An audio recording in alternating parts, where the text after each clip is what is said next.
welcome. You're watching Business Today Television. I'm Sakshi Patra, and this is your favorite show, Daily Calls, a show that answers all your stock related queries on the program.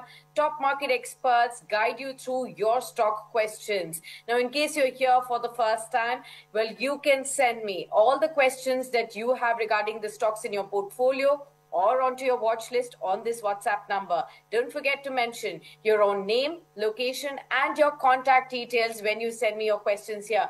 Now, you can also log on to our YouTube channel, that's Business Today. Go on to our Daily Calls Live and use the comment section there to also send me your questions. I'll be happy to take them with our top guests as well. Let me quickly look at how the markets are trading at this point in time to help you understand a little bit of sense of how is the trading day really panning out. Now, welcome another top guest on our show. We have Dr. Ravi Singh joining in. He's the Senior Vice President of Retail Research at Religare Broking, now on the show with us to answer all your questions on Daily Calls. Ravi जी, स्वागत है आपका। बहुत लंबे अरसे के बाद आप show पर आए हैं। पहले तो ये बताइए, बाजार आपको कैसा लग रहा है इस समय? किस तरीके की रणनीति आप अपने क्लाइंट्स को सजेस्ट कर रहे हैं? Thank you Sakshi ma'am, and बहुत अच्छा लग रहा है वापस से एक बार आपके साथ शो करने का मौका मिला, और बहुत बहुत धन्यवाद। और मुझे उम्मीद है कि आप जिस हिसाब से शो कर रही हैं, चैनल बहुत तेजी से ग्रो कर रहा है और आपकी चमक जो है वो चारों तरफ सुनाई देती है। बिकॉज मैं कभी भी किसी इवेंट पे जाता हूँ तो वहां पे कई बार मुझसे लोग पूछते हैं कि आप साक्षी मैम को जानते हैं। तो मुझे बड़ा अच्छा लगता है। मैं ये भी कहता हूँ कि हाँ बिल्कुल। और रही बात मार्केट की, तो देखिए market is bullish now, and I think there is a very strong resistance around 25,250 to 280 levels. In intraday, there is a strong support around 25,100 to 25,050 levels. So I can say that there is an opportunity to buy at a dip, and for the next target would be the 25,200 to 220 levels in very soon. Okay, चलिए, तो बाजार का भी आपको एक overall view मिल गया है। रवि जी, बहुत सारे सवाल आपके जुड़ते के साथ हमारे सभी दर्शकों के आ चुके हैं, तो एक एक करके इन सवालों पर चलते हैं और राय लेने के लिए सभी लोग रुके हुए हैं। सबसे पहला लेते हैं सवाल मौर्य का। ये लिखते हैं, can you please share an outlook on Coal India for August series? Coal India August series के लिए बताइए सर। सर, कुछ इधर उधर देखने की जरूरत नहीं है। बाय कर रखा है तो बिल्कुल पकड़ के रखिए, और अभी के हिसाब से 410 का टारगेट डाल लीजिए। 390 के आसपास चल रहा है, 391 फ्यूचर में भी लगभग यही रेट है, और बहुत अच्छे रिस्क रिवॉर्ड के साथ चल रहा है। 385 का stop loss, next future target is 410। So add करिए, और अगर पॉसिबल हो तो एक बार को यहाँ पर 400 के आसपास वाला कॉल भी बाय करके चल सकते हैं। चलिए, ठीक है, तो आपको दोनों तरीके से राय मिल चुकी है, इसे डेफिनेटली फॉलो करें रवि जी की तरफ से। नैन्सी का सवाल आया है, good afternoon Sakshi, I have Kellton Tech 143 पर लिया हुआ है, तो ये मूव नहीं हो रहा है, is there any reason for this stock? और दूसरा जो इनका सवाल है, एसडब्ल्यू सोलर से एग्जिट कर लें क्या? 323 पर ले रखा है इसे। तो पहला तो केल्टन टेक के ऊपर बात कर लेते हैं। फिलहाल जो ये स्टॉक है, अगर हम करंट लेवल्स को देखें तो ये ऑलमोस्ट 143 पर ही चल रहा है। अभी आगे जाते हुए कैसा नजरिया है इस पर? देखिए, केल्टन टेक से एक्सपेक्टेशन बहुत है, लेकिन जो टारगेट है वो थोड़ा स्लो है। जिस हिसाब से कंपनी ने परफॉर्मेंस दिखाई थी, जिस हिसाब से चार्ट स्ट्रक्चर बन रहा है, उसके हिसाब से ऐसा लग रहा था कि बहुत अच्छे ब्रेकआउट्स देखने को मिलेंगे, और very soon we can achieve the target of 180 rupees. But Sakshi ji, मुझे ऐसा लगता है कि हमारी सुन नहीं रहा, हमारी और आपकी स्टॉक सुन नहीं रहा। थोड़ा सा सुनना जरूरी है। तो अभी के हिसाब से, मेरे हिसाब से पोजीशन होल्ड रखिए, put the stop loss of 130। मैं लॉन्गर टर्म के हिसाब से बता रहा हूँ, shorter period you can use stop loss 135 for the target of 165। सो अभी आप बिल्कुल होल्ड करके रखिए, घबराने की जरूरत नहीं। जहां तक एसडब्ल्यू सोलर की बात है, देखिए आपने सोलर लगवाया नहीं लगवाया उसका पता नहीं, लेकिन अभी इन्वेस्टमेंट नहीं बनता, उसकी जगह पे दूसरे इन्वेस्टमेंट से स्टॉक्स ज्यादा अच्छे दिखाई देते हैं। अट्रैक्शन के लिए पावर की तरफ जा रहे हैं, तो अभी हम लोग पावर की अगर चर्चा करें तो Tata power is the best option in this segment, और अभी next target would be the 440 to 480 levels. तो रिस्क रॉड रेशियो बेटर है, चाल बदल लीजिए। अब आपका 300 का स्टॉक बाय है एसडब्ल्यू सोलार, तो उसकी जगह पे अगर आप थोड़ा कॉन्फिडेंस वाला स्टॉक लेना चाहते हैं और सेम भाव पे जाना चाहते हैं, तो आई हैव अनदर ऑप्शन इस पावर ग्रिड 298 के पास चल रहा है। तो कुछ उछल पुछल में कुछ चढ़ेगा, कुछ रुकेगा, लेकिन धीरे धीरे करके आपका लॉस रिकवर करा देगा। ठीक है। अगला सवाल काफी इंटरेस्टिंग है, ये अंकुर मोदी का सवाल है और लिखते हैं, hello Sakshi and hello Ravi sir, hope you are doing well. I want to know about NSDL IPO which is coming up. Will it be positive or negative for CDSL and what should I do before the IPO comes on CDSL? तो ये interesting सवाल है इनका। जी हाँ, NSDL के IPO के लिए और NSE के IPO के लिए, ये जो दो स्टॉक मार्केट से जुड़े हुए कंपनी है, इनके IPOs के लिए बेसब्री से सभी निवेशक इंतजार कर रहे हैं। देखना यह है कि खासतौर पर CDSL पर NSDL का क्या इम्पैक्ट पड़ता है और NSE के IPO का BSE पे क्या इम्पैक्ट पड़ता है। ये सबसे ज्यादा क्वेश्चंस हमारे सामने आते हैं। रवि जी, आप कैसे देखते हैं सिनेरियो को? देखिए, there is a equal opportunity in the equity market, that's why is a equity trading, that is the stock market. So I can say that CDSL या BSC and MCX, I can include MCX also because all the are the brokerage firm, based on a brokerage, right? So आपके लिए एक indication मिलता है। देखिए, जहां तक NSE की बात करें, थोड़ा सा जो है वो कुछ ज्यादा ही वो हवा हो गया है और हवा के बाद अब थोड़ा धरातल पर आ रहा है। और सेम विद द जो आप देख रहे हैं इस समय NSDL के साथ भी है। लेकिन ये है कि ये स्टॉक्स अच्छे परफॉर्म करेंगे, फंडामेंटल्स नंबर्स अच्छे देखने को मिलेंगे। फोकस रखिए, और अगर आपने पहले बाय कर रखा है, जैसे चूंकि नॉन लिस्टिंग में अवेलेबल हैं तो बहुत से लोगों ने बाय करके रखा हुआ है, तो जो अभी के बेस लेवल है वो काफी हद तक स्ट्रांग है। मुझे लगता है लिस्टिंग में आपको गेन भी मिलेंगे, लेकिन ये सब स्टॉक्स ऐसे हैं जो लॉन्ग टर्म पे भी आपको अच्छे परफॉर्मेंस देंगे। तो मैं 5 स्टॉक की इसीलिए बास्केट बनाता हूं, अगर MCX, NSE, BSC और साथ ही CDSL और NSDL, तो मुझे ऐसा लगता है कि आपके पोर्टफोलियो में एटलीस्ट इसका जो रेशियो है वो 5% तो होना ही चाहिए। ठीक है, अगला सवाल लेते हैं और ये है मुनीश गुप्ता का सवाल। लिखते हैं, सर एक ऐसा स्टॉक बताइए हॉस्पिटल शेयर से जिसमें मैं सिर्फ करके निवेश कर सकूं। There are lot of options in pharma sector, but I can say that Cipla is the good option. Sun Pharma, yeah, Cipla. In this market scenario, you can use the Cipla as a SIP and invest in next 1 year or 1 year and 1.5 year. You may achieve the target of 22% at constant.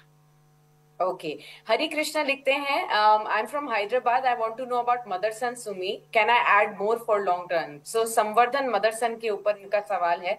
Auto ancillary है और काफी पसंदीदा retail investors का एक stock रहता है इस क्षेत्र में। आपका क्या व्यू पॉइंट है सर इस पर?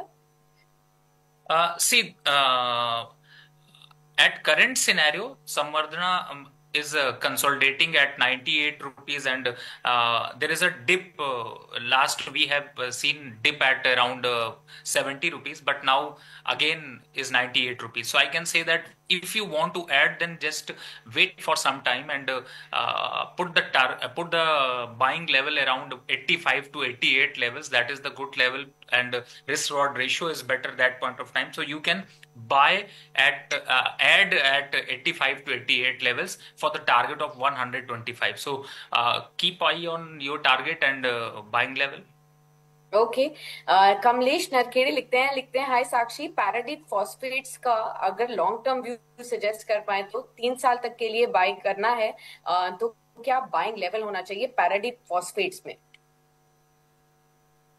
देखो भाई, ट्रेन निकल चुकी है, उड़ता हुआ तीर मत पकड़ो, चुभ जाएगा। और प्रदीप फास्फेट में 2 दिन में हमने बहुत तगड़ा बाइंग फ्रीज देखा, लेकिन ये लेवल अभी बाय के लिए नहीं है। You should wait for the correction of 170 to 175 if you want to take. वो उड़ता हुआ तीर आपको लेना है तो आप ज्यादा मत करो, 10%, जो आपके 100 रुपए आपके पास है, 10 शेयर खरीद के देख लो और फिर उसके बाद वो आपकी जर्नी स्टार्ट हो जाएगी। लेकिन मेरे हिसाब से the best level is 175 to 170 for the target of 220। Okay, तो बेस्ट लेवल भी आपको यहाँ पर पता चल चुका है कि कहाँ पर निवेश करना बेहतर रहेगा। सुधांशु का सवाल है, हाय साक्षी, यूनिमेक के ऊपर बताइए, 1300 के लेवल्स पर लिया हुआ है, 5 साल तक के लिए होल्ड करना चाहिए, होल्ड करना चाहता हूं तो क्या होल्ड कर सकता हूं? तो उससे थोड़ा नीचे आया, आई थिंक 1215 पर यूनिमेक एरोस्पेस मैन्युफैक्चरिंग चल रहा है अभी। लॉन्ग टर्म के लिए निवेशित रहना चाहते हैं इसमें, कुछ 5 साल तक का नजरिया है यूनिमेक एरोस्पेस को लेकर। रवि जी, आपका क्या ख्याल है इसमें? देखिए, जब इस स्टॉक की बात करूं तो मुझे ये समझ में आता है the company is around 74 P, EPS is 16, and if you compare with the fundamental number then 6200 crore की कंपनी है। और ओवरऑल देखा जाए तो काफी हद तक प्राइस जो है वो अपसाइड पे है। अपसाइड का मतलब है कि अगर आप टोटल इनकम देखें तो 78 करोड़ के आसपास की है, और प्रॉफिटेबिलिटी 29 करोड़ का है। तो मतलब प्रॉफिट मार्जिन तो अच्छे हैं, लेकिन बट क्या इन लेवल्स पर अट्रैक्टिव लगता है? नहीं लग रहा है। We should wait for the 1000 to 950 levels. 5 साल के लिए निवेश करना है तो मेरे हिसाब से एक मल्टी बैगर स्टोरी जरूर बनेगी, लेकिन आप बहुत ज्यादा अग्रेसिव निवेश नहीं कर सकते हैं। थोड़ा सा क्वांटिटी कम करके रखिए। लेकिन हाँ, अभी फिलहाल अब सर एक समय मैं आपको यहाँ पे अपडेट दूंगा, चेंज हो गया है। मतलब आप 5 साल के लिए निवेश तो करते हैं, लेकिन हर 2 महीने, 3 महीने, 6 महीने में कंपनी को रिव्यू करते रहिएगा, क्योंकि कब कंपनी कहाँ पे विदा हो जाती है स्टॉक मार्केट से पता नहीं चलता। और बड़ी बड़ी कंपनियों की ये हाल देखें तो मेरे हिसाब से अच्छी स्ट्रैटेजी है। 5 साल के लिए निवेश करना चाहते हैं, रिटर्न्स भी अच्छे मिलेंगे, लेकिन बहुत बड़ा एक्सपोजर मत ले लीजिएगा। ओके, चलिए यहाँ पर भी आपको राय मिल चुकी है। अगला सवाल कुछ व्हाट्सएप के जरिए जो हमारे पास सवाल आ रहे हैं उनको भी लेते हैं। ये सवाल आशीष का है और ये एसीसी के ऊपर पूछना चाहते हैं आपसे। 1918 के लेवल पर खरीदा हुआ है, 1 महीने तक के लिए लेना चाहते हैं, क्या सजेशन होगा? सीमेंट स्पेस में कुछ वापस से बाइंग शुरू हुई है, इसको लेते हुए क्या बने रहे एसीसी पर? देखिए मैम, एसीसी की जब बात करूं तो अभी recently we have seen high of 1980, right now is trading 1940। तो आप, इसका मतलब है थोड़ा सा झूठ तो बोल रहे हैं। आपने पहले खरीद रखा है, दोबारा लेने की तैयारी कर रहे होंगे, मुझे ऐसा लगता है, ये मेरा कैलकुलेशन कहता है। और अगर नहीं लिया है तो सर दूरी बना के रखो। आपको चाहे 1 महीने के लिए लेना हो, 1 हफ्ते के लिए लेना हो, ये स्टॉक फिलहाल नहीं है। अगर सीमेंट सेक्टर में ही जाना है तो बेटर ऑप्शन आपके लिए है, आप उदयपुर सीमेंट को देख लें, या फिर अंबुजा सीमेंट को देखें, ना कि एसीसी को। Okay, got that. चलिए यहाँ पर भी आपको सजेशन मिल चुका है। अगला सवाल ले लेते हैं। हमारे पास यूट्यूब के जरिए भी बहुत सारे सवाल आ रहे हैं, तो एक एक करके वो भी सवाल लेते हैं। ये सवाल पहला हमारे पास आया है। अब खास तौर पर एक स्टॉक लेते हैं, इंटरेस्टिंग कोई स्टॉक उठाते हैं यहाँ पर। कोई सवाल हो जो कि आजकल के पसंदीदा स्टॉक्स में। अच्छा, टाटा मोटर्स पर ही ले लेते हैं। रामाशंकर का सवाल है ये। बहुत लंबे अरसे से टाटा मोटर्स पर जिक्र भी नहीं हुआ है, काफी समय से ये कंसोलिडेट भी करता चला जा रहा है। रवि जी, तो अभी टाटा मोटर्स को लेकर किस तरीके का व्यू पॉइंट है? साक्षी मैम, मैं टाटा मोटर को लेकर अब यहां से थोड़ा सा बुलिश हो रहा हूं, और मुझे ऐसा लगता है 720 तक के टारगेट आपको देखने को मिल सकते हैं। और रिस्क रिवॉर्ड रेशियो भी यहाँ पर बेहतर लग रहा है। तो 600 इस समय जो लेवल्स हैं उसके हिसाब से 660 के स्टॉप लॉस से we can buy at current market price for the target of 720 to 750 levels. तो लॉन्ग टर्म के हिसाब से या शॉर्ट टर्म के हिसाब से टाटा मोटर होल्ड कर सकते हैं। ठीक है। मुरली बैंगलोर से लिखते हैं, hi ma'am, I have 170 shares of Varun beverages, bought at 550, hold और सेल? देखिए, वरुण बेवरेजेस से आपके वीकेंड नहीं कंप्लीट होंगे। मुझे ऐसा लगता है रेडिको के साथ ऐड कर लीजिए। वो आपको ज्यादा एक्सक्लूसिव और अच्छे रिटर्न्स देगा। मेरे हिसाब से Varun beverages not attractive at this level. आपने रेडिको खैतान की बात करी तो एक दो स्टॉक्स में और जोड़ लेती हूँ लिकर स्पेस से, जो कि खबरों में भी है।